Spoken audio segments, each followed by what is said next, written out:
Hey Party Deckers, Liam here. I've been checking out Party Animals. It's a brand new release on Steam from Recreate Games and it seems to be rather popular. Just today, the last time I looked, it hit a peak player count of over 55,000 people playing it. So naturally, I was pretty curious to see what all the fuss is about. Now, the good news is that it does run on Steam Deck. My testing has continued here with SteamOS 3.5 Preview, and I'm also using Proton Experimental. There is an issue that I had though, where entering any text with the on-screen keyboard just gets rid of the keyboard, so you actually have to use the touchscreen. But that's only an issue for entering your nickname initially, and if you want to change the name of a custom game when you're opening one in the lobby. Apart from that though, it has been pretty smooth sailing. It's very much a game in the same spirit as Gang Beasts, an online party game where you mess with other players across various maps with minigames. No friends are actually needed here, as it has full online matchmaking across quick play and full custom game lobby support as well. Now, they've actually caught a bit of flack from their players though, because the description on the store page initially made it out to be that it had an offline mode, but it does not. Everything about this game is online, even when you're playing locally with friends, so keep that in mind, you do need to be online for it. So why do you have to be online? Well, because of course it has microtransactions for cosmetics, which again is another thing that isn't sitting right with some players because it's a paid game.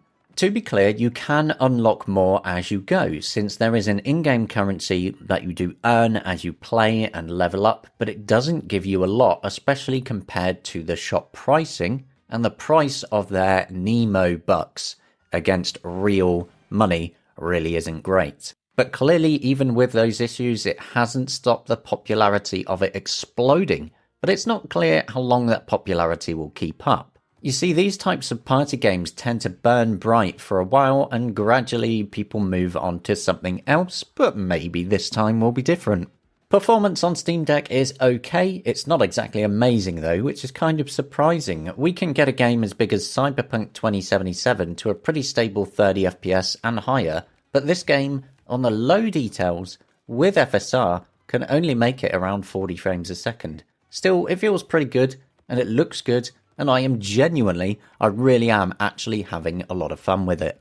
Some games on it can take quite a while too, like there's a submarine level where you need 3 wins to finish, and if the wins keep on being spread across the teams and there's a few teams, yeah, it can take a while. It's a good job that it's funny as hell though.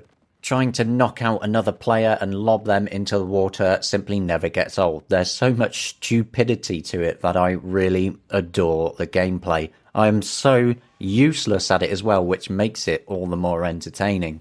One feature I do like about Party Animals is that once you've failed and you've been thrown out and the match is still going on, you get a few tricks to throw into the ring, like a banana peel to make them slip over, or a bomb to make them explode and hopefully push even more people out of the ring. It's just a nice little touch that stops it being too boring when you're waiting for the round to end and for the next one to start. My favourite level is easily the trains, where each team is trying to lob coal into the engine to speed it up and move along, but you can also jump to the opposing train to mess with the other team. It is absolute chaos and so funny, and thankfully you can set up custom games for you and your friends, or to play against the AI, which is somewhat smart, and it will still give you XP to level up and progress, so at least that isn't locked behind their online main quick play. There's, I believe, around 20 of these stages in total so far, split across 3 different match types.